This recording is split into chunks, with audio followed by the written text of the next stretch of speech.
31 मई 1886 America के एक छोटे से शहर अटलांटा में एक फार्मासिस्ट अपनी दुकान के पीछे एक काले रंग का अजीब सा सिरप बना रहा था। उसे नहीं पता था कि उसकी ये छोटी सी खोज एक दिन दुनिया के लगभग हर देश में पहुंचेगी। आज हर सेकंड दुनिया में लगभग 10,000 से ज्यादा कोका कोला उत्पाद पिए जाते हैं। लेकिन क्या आप जानते हैं, एक समय ऐसा भी था जब कोका कोला को लोग दवा समझकर खरीदते थे, और अगर उस दिन उसके मालिक ने सिर्फ $25 कमाने का फैसला न किया होता तो शायद आज कोका कोला नाम की कोई कंपनी ही नहीं होती। ये सिर्फ एक ड्रिंक की कहानी नहीं, यह दुनिया के सबसे ताकतवर ब्रांड की कहानी है। 1886 पेट दर्द जिसने इतिहास बदल दिया। अमेरिका के अटलांटा शहर में डॉक्टर जॉन स्टिथ पेम्बर्टन नाम के एक फार्मासिस्ट रहते थे। वह बहुत बुद्धिमान थे, लेकिन उनकी जिंदगी आसान नहीं थी। अमेरिकी गृहयुद्ध के दौरान उन्हें गंभीर चोट लगी। दर्द इतना ज्यादा था कि उन्हें दर्द कम करने के लिए मॉर्फीन दी गई। धीरे धीरे वह उसकी लत में फंस गए।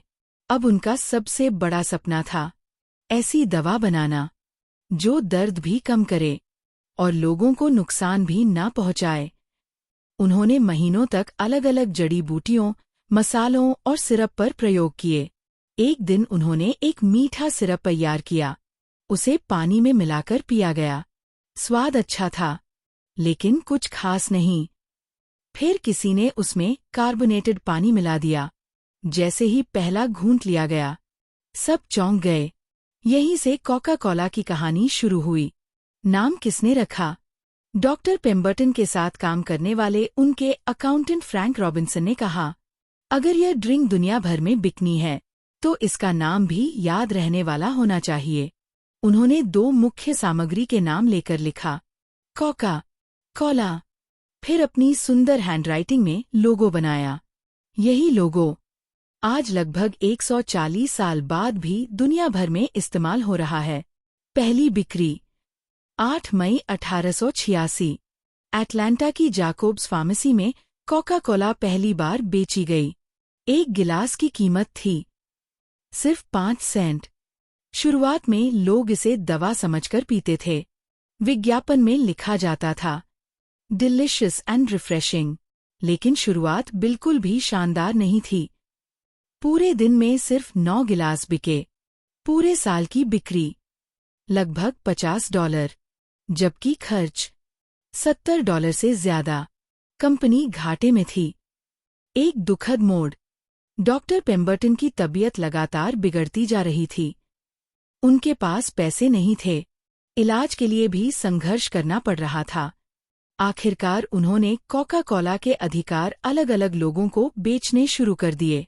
उन्हें लगा यह ड्रिंक शायद कभी सफल नहीं होगी। 1888 में उनका निधन हो गया। उन्होंने कभी नहीं देखा कि उनकी बनाई हुई ड्रिंक एक दिन पूरी दुनिया पर राज करेगी। एक आदमी जिसने सब बदल दिया।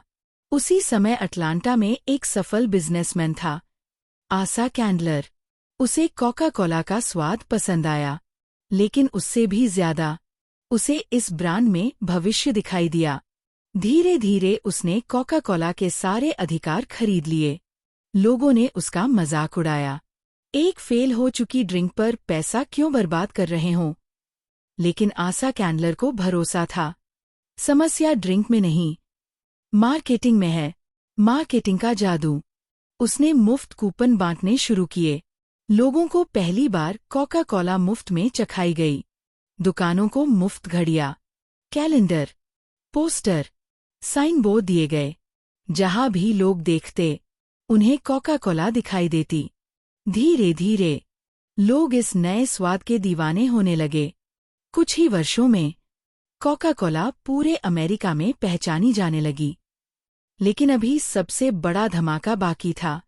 एक ऐसा फैसला जो कोका कोला को सिर्फ अमेरिका का नहीं, पूरी दुनिया का सबसे बड़ा ब्रांड बना देगा। अब तक आपने देखा कि कैसे एक असफल दवा दुनिया की सबसे चर्चित ड्रिंक बनने की राह पर चल पड़ी। लेकिन असली कहानी अब शुरू होती है। आसा कैंडलर ने मार्केटिंग से लोगों का दिल तो जीत लिया था, लेकिन एक बड़ी समस्या अभी भी बाकी थी। उस समय कोका कोला सिर्फ सोडा फाउंटेन में मिलती थी। अगर किसी छोटे शहर का आदमी इसे पीना चाहता तो उसे शहर आना पड़ता, यानी जितने लोग दुकान तक पहुंच सकते थे उतनी ही बिक्री हो सकती थी। कैंडलर को लगता था कि यही सही तरीका है, लेकिन कुछ दूसरे लोगों ने भविष्य कुछ और देखा। एक फैसला जिसने पूरी दुनिया बदल दी। 1899 दो युवा वकील बेंजामिन थॉमस और जोसेफ व्हाइटहेड आसा कैंडलर के पास पहुंचे। उन्होंने कहा, अगर कोका कोला को बोतलों में भरकर पूरे देश में भेजा जाए तो यह हर घर तक पहुंच सकती है। लेकिन कैंडलर को इस विचार पर भरोसा नहीं था। उन्हें लगा कि लोग बोतल में यह ड्रिंक कभी नहीं खरीदेंगे। फिर भी उन्होंने बॉटलिंग के अधिकार सिर्फ $1 में दे दिए। सिर्फ $1, इतनी छोटी रकम। शायद उन्हें अंदाजा भी नहीं था कि यही फैसला कोका कोला को दुनिया का सबसे बड़ा ब्रांड बना देगा। कुछ ही सालों में पूरे अमेरिका में कोका कोला की बॉटलिंग प्लांट खुलने लगे। अब यह ड्रिंक सिर्फ दुकानों तक सीमित नहीं रही, यह लोगों के घरों तक पहुंचने लगी। नकली कोका कोला की बाद जैसे जैसे कोका कोला लोकप्रिय होती गई, वैसे वैसे नकली कंपनियां भी पैदा होने लगीं। किसी ने नाम रखा कोकानोला, किसी ने कोल्ड कोला। कोई रंग कॉपी करता तो कोई स्वाद। लोग असली और नकली में फर्क नहीं कर पा रहे थे।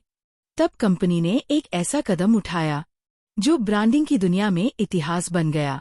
1915 में कोका कोला ने अपनी मशहूर कॉन्टूर बॉटल डिजाइन करवाई। डिजाइन ऐसी थी कि अगर बोतल अंधेरे में भी हो या टूट जाए तब भी लोग पहचान जाएं कि ये कोका कोला ही है।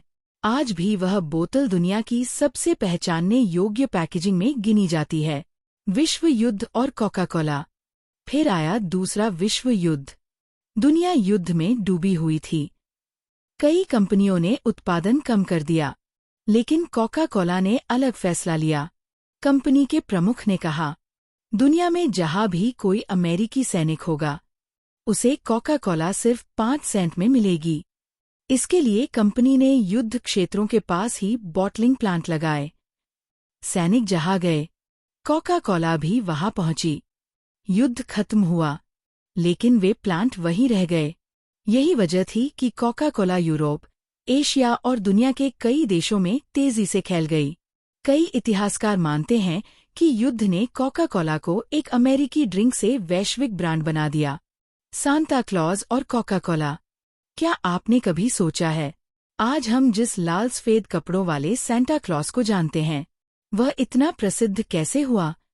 1930 के दशक में कोका कोला ने अपने क्रिसमस विज्ञापनों में मुस्कुराते हुए लाल कपड़ों वाले सांता क्लॉज को दिखाया। इन विज्ञापनों ने दुनिया भर में सांता की इसी छवि को लोकप्रिय बनाने में बड़ी भूमिका निभाई। हर क्रिसमस, हर पोस्टर, हर विज्ञापन कोका कोला मौजूद होती। अब लोग सिर्फ एक ड्रिंक नहीं खरीद रहे थे, वे एक एहसास खरीद रहे थे। खुशी, दोस्ती और साथ बिताए गए पल। पेप्सी की चुनौती। लेकिन कोई भी राजा हमेशा अकेला नहीं रहता। एक नई कंपनी तेजी से आगे बढ़ रही थी। उसका नाम था पेप्सी। पेप्सी ने सीधा हमला कीमत पर किया। जहां कोका कोला एक बोतल बेचती थी, पेप्सी उतने ही पैसे में बड़ी बोतल देने लगी। लोगों ने पेप्सी खरीदनी शुरू कर दी। अब कोका कोला पहली बार डर गई। दोनों कंपनियों के बीच शुरू हुई कोला वॉर्स। टीवी पर विज्ञापन, अखबार, होर्डिंग, हर जगह दोनों एक दूसरे को चुनौती दे रहे थे। यह मुकाबला दशकों तक चलता रहा। न्यू कोक सबसे बड़ी गलती। 1985 पेप्सी लगातार लोकप्रिय हो रही थी। कोका कोला के अधिकारियों ने फैसला किया कि स्वाद बदलना चाहिए। उन्होंने पुरानी कोका कोला हटाकर न्यू कोक लॉन्च कर दी। उन्हें लगा लोग नए स्वाद को पसंद करेंगे, लेकिन हुआ बिल्कुल उल्टा। दुनिया भर के लोग गुस्से में आ गए। फोन लगातार बजने लगे। हजारों शिकायतें आने लगीं। लोगों ने कहा, हमें हमारी पुरानी कोका कोला वापस चाहिए। ये कंपनी के इतिहास की सबसे बड़ी गलतियों में से एक थी। सिर्फ 79 दिनों बाद कंपनी को पुरानी कोका कोला वापस लानी पड़ी। उसका नाम रखा गया कोका कोला क्लासिक। इस घटना ने कंपनी को एक बड़ा सबक सिखाया। कभी-कभी ब्रांड का सबसे बड़ा मूल्य उसका स्वाद नहीं, बल्कि लोगों की भावनाएं होती हैं। आज की कोका कोला। आज कोका कोला सिर्फ एक ड्रिंक नहीं है। यह 200 से अधिक देशों में मौजूद है। कंपनी के पास 500 से ज्यादा ब्रांड हैं। हर दिन दुनिया भर में लगभग 2 अरब से अधिक कोका कोला उत्पादों का सेवन किया जाता है। इसके विज्ञापन, sports sponsorship, Olympic, FIFA world cup, हर बड़े मंच पर कोका कोला दिखाई देती है। और सबसे दिलचस्प बात, आज भी कोका कोला की असली फॉर्मूला दुनिया के सबसे बड़े व्यापारिक रहस्यों में से एक माना जाता है। सोचिए, अगर डॉक्टर जॉन पेम्बर्टन ने वह सिरप कभी ना बनाया होता, अगर आशा कैंडलर ने उस असफल ड्रिंक पर भरोसा न किया होता, अगर बॉटलिंग का विचार ठुकरा दिया गया होता, तो शायद दुनिया का सबसे बड़ा ब्रांड कभी जन्म ही नहीं लेता। कोका कोला की कहानी हमें सिखाती है कि एक अच्छा प्रोडक्ट आपको शुरुआत दिला सकता है, लेकिन मार्केटिंग, ब्रांडिंग और सही समय पर लिए गए फैसले ही आपको दुनिया का सबसे बड़ा नाम बनाते हैं। यही कारण है कि कोका कोला सिर्फ एक सॉफ्ट ड्रिंक नहीं, बल्कि बिजनेस इतिहास की सबसे महान सफलता की कहानियों में से एक है। अगर आपको ये कहानी पसंद आई हो तो वीडियो को लाइक करें, चैनल को सब्सक्राइब करें और कमेंट में बताइए अगली किस कंपनी की कहानी सुनना चाहेंगे।